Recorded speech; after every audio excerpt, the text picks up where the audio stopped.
ท่านผู้ชมบุญปีใหม่ลาวถือว่าเป็นบุญประเพณีหนึ่งที่สืบทอดกันมาแต่โบราณกาลของคนลาวชาวพุทธหรือเฮาเอิ้นกันว่าบุญกุศลสงกรานต์และในมื้อนี้ก็เป็นมื้อสุดท้ายของการลิ้นบุญปีใหม่กันแล้วหรือเฮาเอิ้นกันว่าวันสังขารคืนซึ่งว่าสังเกตเห็นได้ว่าตามวัดวาอารามแต่ละสถานที่ก็เห็นพ่อแม่ประชาชนหลายๆท่านยังออกมาโฮสงพระพุทธรูป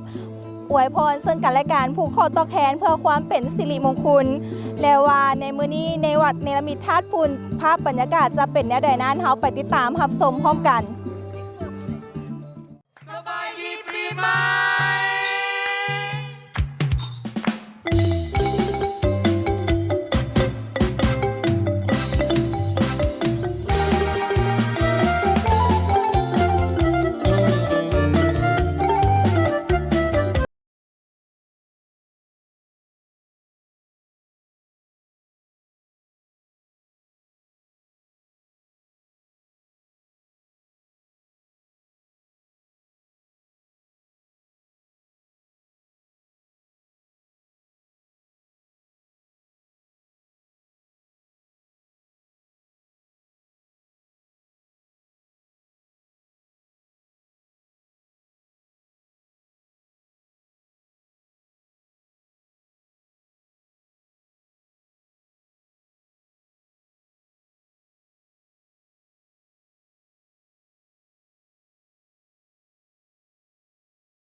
คันบอกเรื่องวันสังขารขึ้นนอก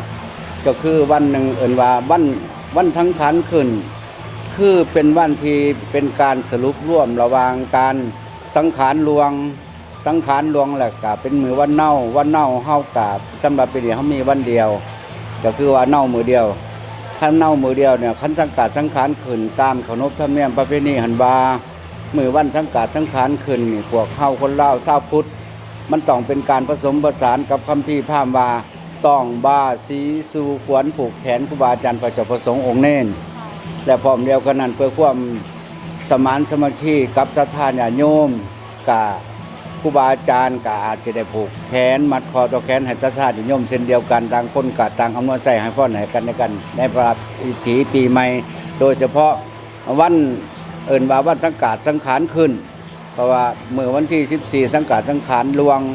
วันที่15เนี่ยมันมือวันเน่าวันที่16เนี่ยเป็นมือสังขารขึ้นสรุปกันมาเป็นอย่างสั้นและส่วนวันเน่าหรือวันสังขารหลวงยังก็ตามในบายพิธีการหดสงนำพระพุทธรูปสำหรับปีนี้ก็อยากลดน้อยเท่าลงจากกว่าทุกปีผ่านมาก็ด้วยเหตุผลปัจจัยนั้นใดนั้นอาตมากะบ่สร้างว่าแต่ว่าปกติว่าญาติโยมเนี่ยอยากเบาบางลงกว่าทุกปีทุกปีนี่มันกระเทินว่าเขามาวัดนี่แทบจะเหยียบตีนกันขอโทษแต่ว่าสำหรับปีนี้นี่มันก็มันแม่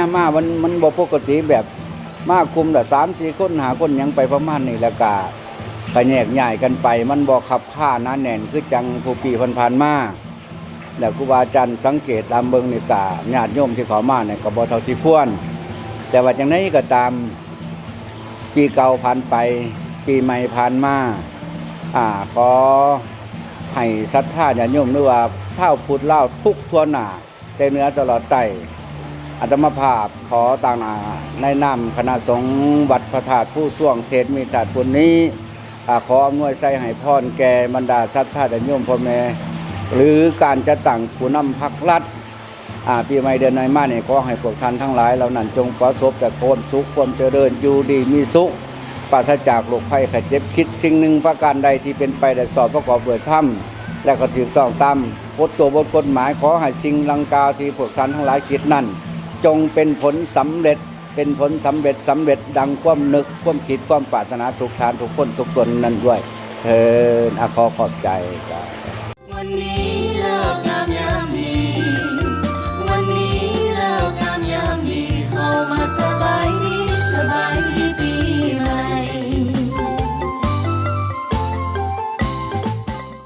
ท่านผู้ชมที่ผ่านไปนั่นก็เป็นภาพบรรยากาศที่ทางทีมงานข่าวของพวกเขาได้นำมาให้ประธานได้รับชมและเนื่องในโอกาสบุญปีใหม่ลาวพุทธศักราช 2569 ทางทีมงานภาคข่าวของพวกเขาขออวยพรไซอันประเสริฐมายังการนำภาครัฐคณะนำกระทรวงป้องกันประเทศตลอดฮอดถึงพนักงานนักรบทุกสหายรวมไปถึงพ่อแม่ประชาชนลาวบรรดาเผ่าทุกทนาจงมีสุขภาพแข็งแรงประสบผลสำเร็จในหน้าที่เวียกงานมีความสุขตลอดปีตลอดไปสำหรับมื้อนี้สบายดีปีใหม่